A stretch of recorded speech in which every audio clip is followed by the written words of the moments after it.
Hello, magandang hapon sa inyo lahat. Sa mga kababayan ko, meron tayong mga videos na pag-uusapan dito na pinasa sa akin. Unang video. Itong video na to, matagal na sa akin pinasa to nung isang araw pa yata. Kaya lang, ayaw ko munang reakan nang hindi ko muna alam yung detalye. So, nailabas na ito sa news, no? So, panoorin natin. Ito yung video na nag-viral. Diba?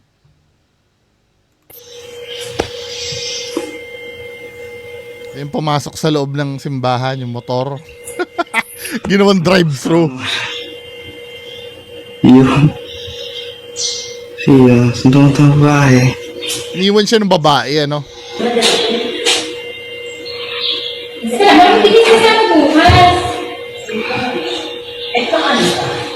Yun.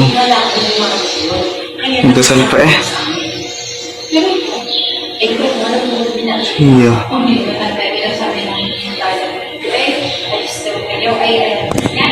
Lakas tama nito ah.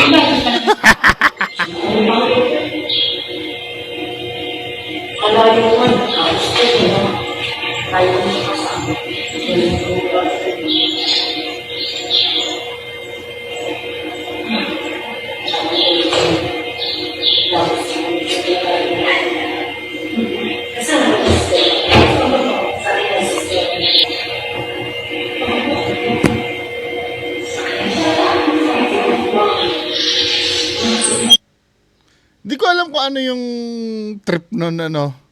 Siguro nagpapalakpak yun kasi sa loob ng simbahan ma-echo. Parang bata eh.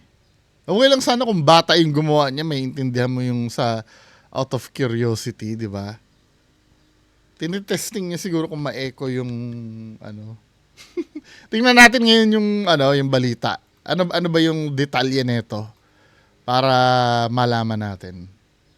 Viral po ngayon sa social media ang rider na walang habas na ipinasok ang motorsiklo niya sa loob ng Taal Basilica sa Batangas. Ginawang drive-thru. Hindi raw niya pinagsisihan ang mga ginawa kabilang ang pag-upo sa upuan ng pari. Ang mainit na balita hatid ni Bam Alegre. Kita sa CCTV ng Taal Basilica sa Batangas ang pagpasok ng isang motorsiklo sa loob mismo ng simbahan. Pagkahinto ng motorsiklo, naglakad palayo ang angkas na babae. Naglakad naman ng rider na lalaki papunta sa... Alam na siguro nung kasama niya na ano no, na kabulshitan yung gagawin. Binuksan ang harang ng altar at umupo sa upuan ng pari. Nagdasal pa eh. Pumalakpak at itinaas pa ang paa. Dinala ang lalaki sa Taal Municipal Police Station. Hindi raw siya makausap ng matino. Ayon sa pulisya, umamin kalaunan ng lalaki na gumagamit siya ng marijuana na nabibili niya online. Sasampahan siya ng reklamong paglabag sa Article 133 ng Revised Penal Code o offending the religious feelings. Offending religious feelings. Sige pa rin natin kunan ng pahayag ang pamunuan ng Taal Basilica. Sa panayam ng GMA Integrated News sa lalaki, sinabi niyang hindi niya pinagsisisihan ang ginawa niya. Hindi naman inaresto ng pulisya ang kasama niyang babae. Bam Alegre nagbabalita para sa GMA Integrated News. Actually may ano dito eh, may explanation dito, kulang itong report na itong ano eh, itong GMA.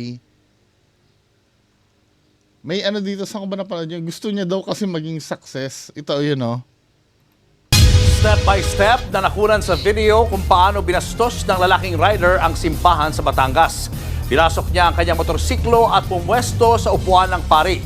Depensa ng suspect, ginawa lang daw niya yan dahil sa kagustuhan niyang sumakses. Sumakses. Nasa frontline na balitang yan si Nina Ong Pauco. Sa kuhang ito ng CCTV, Actually sa totoo lang, sa totoo lang mga kababayan ko, Katoliko lang yung ano no, yung gumagawa ng sarili nilang pamahiin. Yung halimbawa, tuwing mahal na araw, magiging epektibo ang anting-anting. Dahil 'di ba, yung mahal na araw, ano ng Katoliko 'yun eh. Parang event ng Katoliko 'yun, 'di ba? Tapos ano pa ba yung mga yung pagbibinyagan parang kailangan mauna daw sa ano ba 'yan yung pagbininyagan, yung magtatakbuhan palabas ng simbahan pag may kasabay ka? Alam mo 'yon, yung ganon? Parang Katoliko lang yata ang mahilig gumawa ng sarili nilang pamahiin pag gano'n. Siguro parang ganito yung yung mentality niya. na ginawa niya yon para maging success. Na hindi ko naiintindihan. Anong ibig niyo sabihin? Nang walang pakundangang pumasok ang motorsiklong may magkaangkas na sakay sa loob ng Taal Basilica sa Batangas. Pumarada ang motorsiklo sa tapat ng altar. Naglakad palayo ang babaeng backride. Habang ang rider, dumiretso. Pati yung pagpunas-punas pala sa poon, di ba? Katoliko din yung may ano nun. Nag-sign of the cross siya bago umupo sa upuan ng pari. Itinaas ang paa at pumalakpak pa. Napanood ng caretaker ng simbahan ang paglapastangan ng lalaki sa simbahan. Kaya nagsumbong ito sa mga pulis na nagsagawa ng follow-up operation para mahuli ang lalaki. Napag-alamang nobya ng rider ang kasama niyang pumasok sa simbahan. Maging ang babae, nagulat daw sa kakaibang kilos ng kanyang boyfriend. Una pa lang ay kataka na yung girlfriend kasi parang iba yung kilos niya. Kasi hindi naman siya nagbe-bless dun sa tatay ng girlfriend. Ay Ate, naging boyfriend mo yan eh. Ba't hindi mo alam? Siyempre, di ba, it takes time bago mo sagutin yan. Parang kung may naaamoy ka daw, hindi mo na sinagot. Ano ba? Parang kulang-kulang din yung girlfriend eh. Hindi malaman yung dahilan din eh. meron siyang mga kaibang ginagawa. Aminado ang lalaki na gumagamit siya ng marijuana na nabili niya online. Pero lasing daw siya na mangyari ang insidente. Kasi nakita namin sa video na parang pumapalakpak ka pa. Parang ganito kasi huyaw, parang gusto ko maging successful. Walang naniniwala po sa akin. Sinisika pa ng News 5 na makuha ang panig ng Taal Basilica, pero nagsampa na raw ito ng reklamo laban sa lalaki. Parang nabastos po kami doon kasi yung altar po namin ay pinahalagang po natin, sinasamba po namin yun. Nasa kustodiya na ng Taal Municipal Police Station ng lalaki na mahaharap sa reklamong offending religious feelings sa ilalim ng Article 133 ng Revised Offending Penal Code. religious feelings. Nagbabalita mula sa Frontline, Nina Ongpauco, News 5. Yun din yung kaso ni Puro Luca Vega, di ba? Kilala niyo si Puro Luca Vega, yung yung nagdamit na Nazareno ba yun? Tapos yung nagrakrakan. Anyway, yung ano kasi, kita naman natin ka-bullshitan talaga yung ginawa niya. May mga time kasi, actually, mas for me, I don't know sa mga kababayan nating Katoliko. For me, mas honorable pa yung yung kontrahin mo yung aral nila gamit ang Bible. Yung kontrahin mo ang aral ng Katoliko gamit ang Bible. Kesa yung pumunta ka dyan, tapos gawan mo ng hindi maganda yung simbahan. Kasi yung simbahan kasi na yan, yan parang domain yan ng Katoliko eh. Let's say, sabihin na natin na hindi ka naniniwala sa aral ng Katoliko, pero at least man lang dito, hayaan mo na lang sila. Makakasuhan ka talaga niyan. Actually, hindi naman against sa Katoliko itong gumawa. Parang may ginawa lang talaga siyang kagaguhan dun sa loob. Pero kung ang gagawin ni Kuya, halimbawa, lalapit siya dyan, di ba? Lalapit siya dyan, pumunta siya sa altar, lumuhod siya sa harap ng trono ba yan? O yung upuan. Tapos nagdasal siya dyan. Baka hindi. Pero ang ginawa niya kasi, ganito gumanyan pa siya, tapos parang, di ba, sa bahay nga, pag halimbawa kakain ka, may mga, yung lolo namin, nagagalit pagka ganyan ka umupo sa sa kainan eh. Parang parang wala kang manners pagka ganyan. 'Di ba? Now, yung sinasabi ko nga kanina, balik tayo doon. Itong ganito kasi na wala ka naman dahilan kung bakit ka nagaganyan, kundi nag-imbento ka lang ng dahilan. Offensive nga naman kasi 'yan. Yung ganyan. Katulad doon sinabi ko kanina, mas maganda pa, halimbawa, para sa akin I don't know sa mga Katoliko, mas mas honorable pa na sitahin mo yung aral nilang mali. 'Di ba? Na kung nababase ba sa Bible o hindi, kaysa yung gumanyan ka diyan. 'Di ba? Yung nila, kahit na anong religion, kahit sa Islam, kung tutol ka doon sa aral ng Islam, huwag mo namang gawin yan. O kaya, kahit sa Iglesia ni Cristo, kahit sa, wag mong gawin yan, men, dahil yan ay teritoryo nila. 'Di ba? Kumbaga kalayaan din naman nila. Dito na papasok yung igalang yung paniniwala. Yung ganyan. Nasa teritoryo na nila yan eh. 'Di ba? Siguro halimbawa pwede kung hindi mo matiis na feeling mo maling-mali yung ginagawa ng mga pare habang nagmimisa. Pwede magkomentaryo ka na lang. At least hindi ka pumupunta dun sa lugar nila na babastusin mo yon. Di ba? Yung halimbawa nakikita ko, anong sense nung pagtaas ng pare ng ostya? Anong kinalaman nun? Mabuti magganong ka na lang pero nagpapatuloy pa rin sila doon sa ginagawa nila eh. 'Di ba? Pwede ka na lang mag-question na lang. Or halimbawa, mali 'yan. Ayon sa nasusulat ng bla bla bla bla bla. 'Di ba? Pero yung gagawin nila doon sa loob ng teritoryo nila, 'di ba? O yung mga bugok, wag niyo na naman itutulad 'yan sa mga sa mga peking ghost hunter. Bakit gano'n yung sa mga peking? Peke 'yun. Masama talaga ginagawa ng mga 'yon. 'Di ba? Yung religion kasi part ng yan eh. Part ng kalayaan natin ayon sa saligang batas, 'di ba? Na mamili ka ng faith na gusto mo. 'Di ba?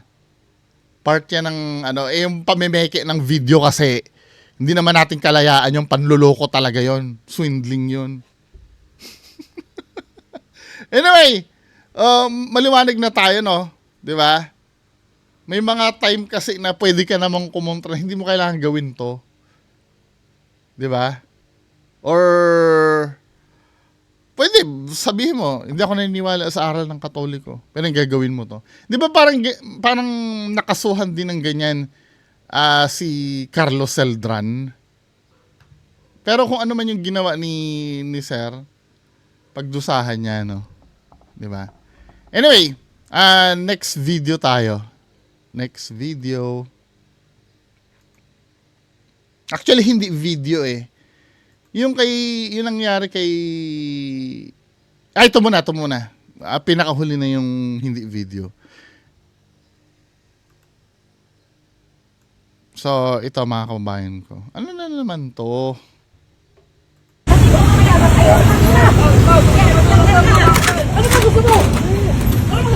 Nagalit na si Kuya.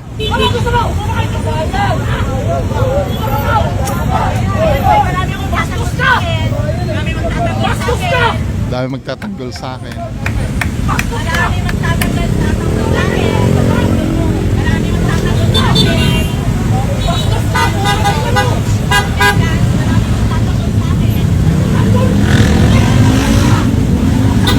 Marami magtatanggol sa akin.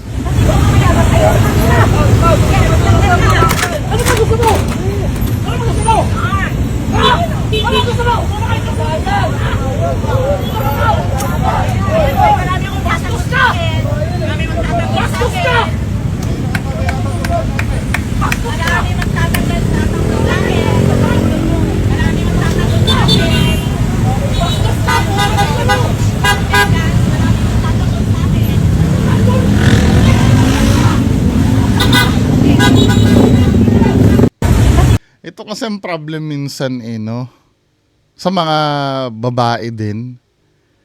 Alam mo ate, hindi sa lahat ng oras. Kasi mentality yung mga babae, lagi kayong tama eh. Di ba? Hindi sa lahat ng oras, ito paalala sa mga babae, no? Hindi sa lahat ng oras gentleman ang makakaano nyo. Iwasan nyo, maraming kaso ng road rage ngayon. Iwasan nyo na tong ganito. Yung mga aasar pa kayo.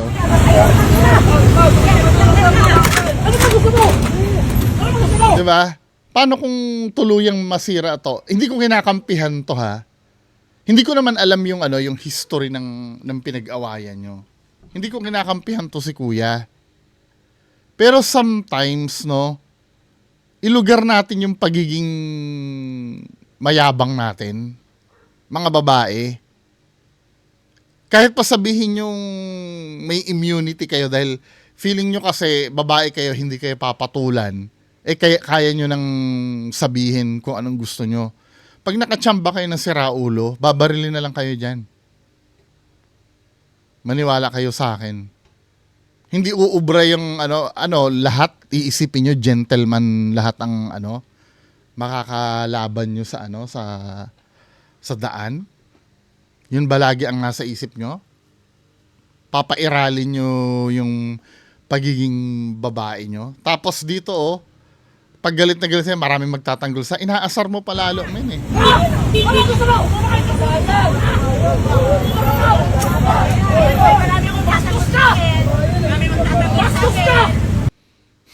Diba? Paano kung may baril na naman yan tapos hindi sulit yung ganito eh?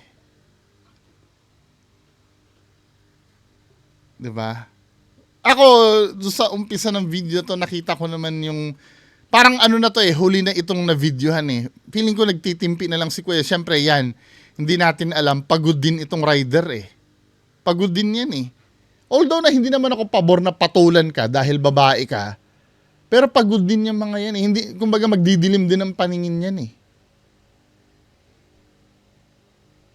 Magdidilim din ang paningin yan. Kasi para namang parang pinagtiisan ka na talaga ni Kuya. Daldal ka pa siguro ng daldal. Dahil nagpapasensya na si Kuya dito, hindi niya na talaga alam kung anong gagawin niya. Dahil daldal ka ng daldal.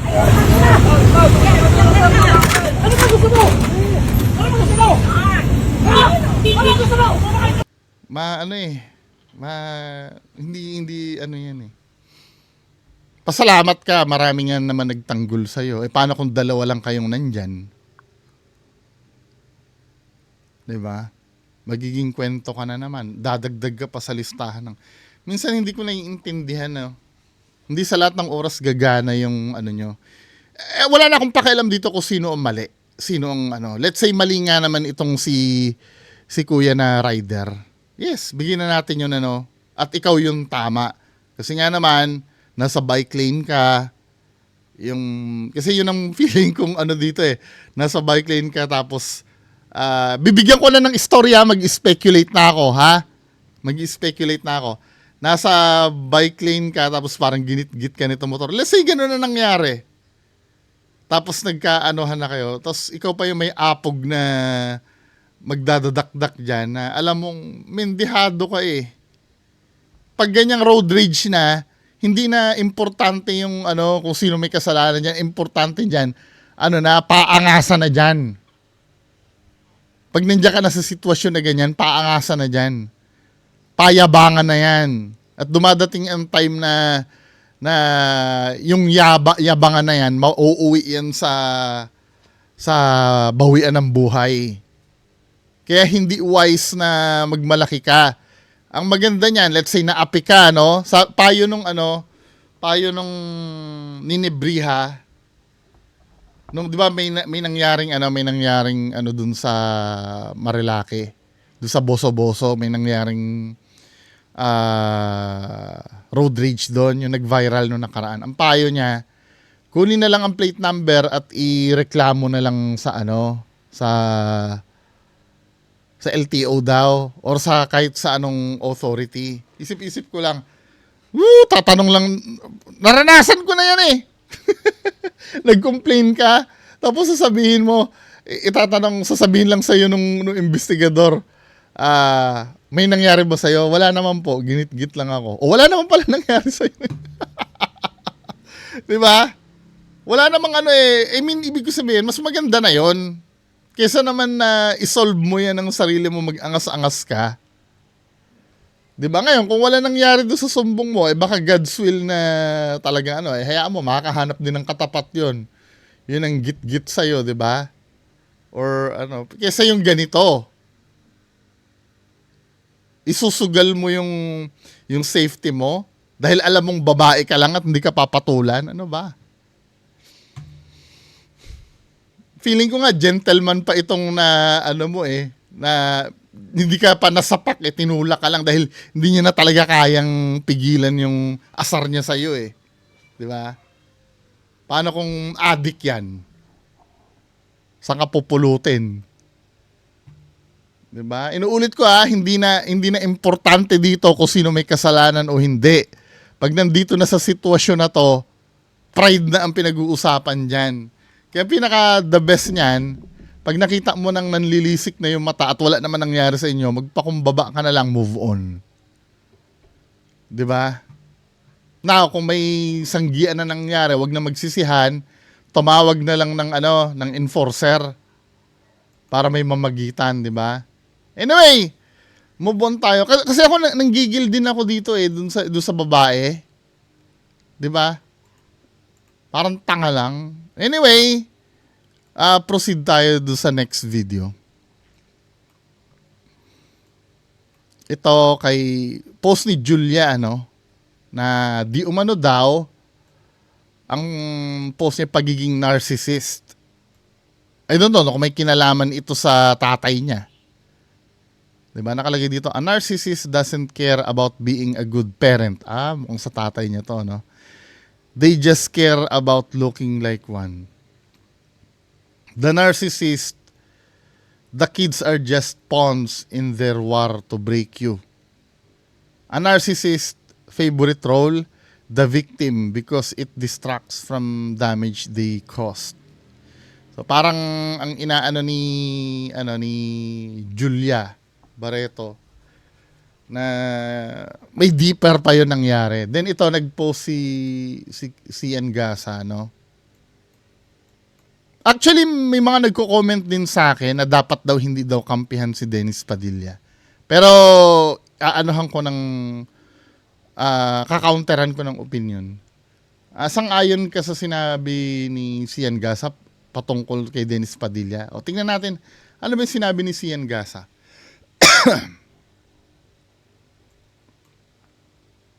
Ano ba yung sinabi ni Sian Gasa? Sabi nga Sian Gasa wrote an open letter addressed to actor Dennis Padilla. In the Facebook post, Gasa seemed to be aware of the recent issue about Dennis Padilla and his kids. Also, just recently, Dennis and his daughter, Claudia Barreto's wedding went viral all over the internet. It can be recalled that the actor wasn't included in the entourage and was treated as a guest and not the bride's father. So, ito yung post na yung kay Sian Gasa. Sabi ni Sian Gasa, actually, hindi ko naman kukontrahin na makialam si Sian Gasa dito kasi ito yung naging public, naging public matter the moment na nilabas ni Dennis Padilla yung sa loobin niya sa nangyari. So ito yung sabi ni Sian Gasa, open letter to Mr. Dennis Padilla.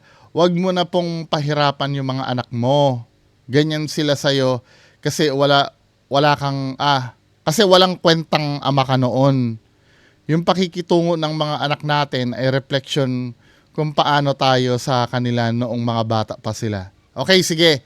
Granting tama si Sian Gasa na walang kwenta si Dennis Padilla noon. Pati yung sinasabi ni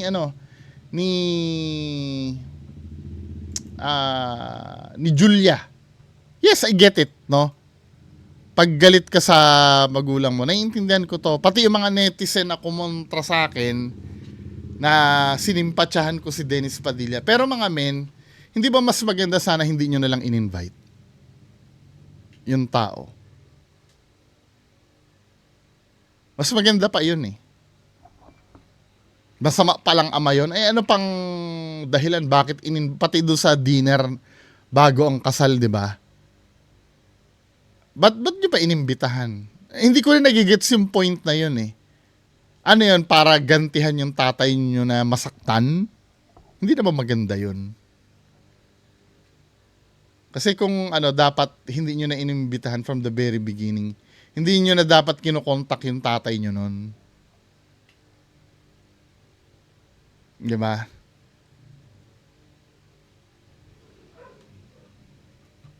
Naiintindihan ko naman yun if ever na walang kwentang tatay nga. Pero yung ipahiya nyo ng ganon, hindi naman maganda yun. Hindi valid ito eh. Kasi kung Kung naging walang kwenta hanggang ngayon, may galit pa rin yung mga ano. Nakakausap nga ni Dennis Padilla eh. Bago ikasal eh. Para, sinabi nga na hindi matutuloy nung una, di ba? Then, natuloy bigla. Malabo ito. Pwede kong sakyan ito kung halimbawa, nag-iiyak-iyak si Dennis Padilla na hindi siya inimbitahan sa kasal. 'Di ba? Pwede ko sabihin na kaya ka kasi hindi inimbitahan kasi masama ang ugali mo nung bata pa yung mga anak mo kaya hindi ka kinikilala tuloy. 'Di ba? Pero yung nag-uusap kayo ng okay ng tatay mo na in-invite ka doon para pumunta tapos pagmumukain ka lang tanga, hindi naman maganda 'yun. Ano to, parang for me ha, parang ano to, sablay ito yung pagsabihan nyo si Dennis Padilla. Ang pagsabihan nyo dapat yung mga bata. Kung ang dahilan, walang kwenta, sana hindi nyo na in-invite. May picture pa sila nung ano, yan nila Julia Barreto, di ba? Isang pamilya na happy-happy pa sila eh. Ano, kaplastikan yun, di ba? Yung ganon. Tingnan natin. Dennis Padilla.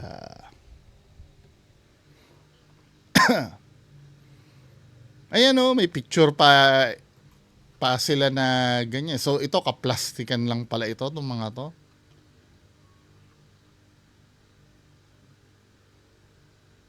Kasi kung naging walang kwentang ano to, ama to, dapat from the time na wala siyang kwenta, dinedman nyo na dapat yan eh. O baka kayo yung plastic, mga anak, na nakikisama lang kayo pag pumupunta yung tatay nyo. Eh sana, from the very beginning, hindi nyo na rin ginanyan ang tatay nyo, hindi nyo binigyan ng time. Diba? Mas justifiable yon na bakit hindi pinapansin si Dennis Padilla ng mga anak niya ngayon. Mas may intindihan namin mga tao yon na hindi kasi masama ang ugali ni Dennis Padilla. Pero pag ganito, na inaano nyo, nagpipicturan pa kayo ng ganyan. Diba? Tapos, wala eh. It doesn't make sense kasi eh.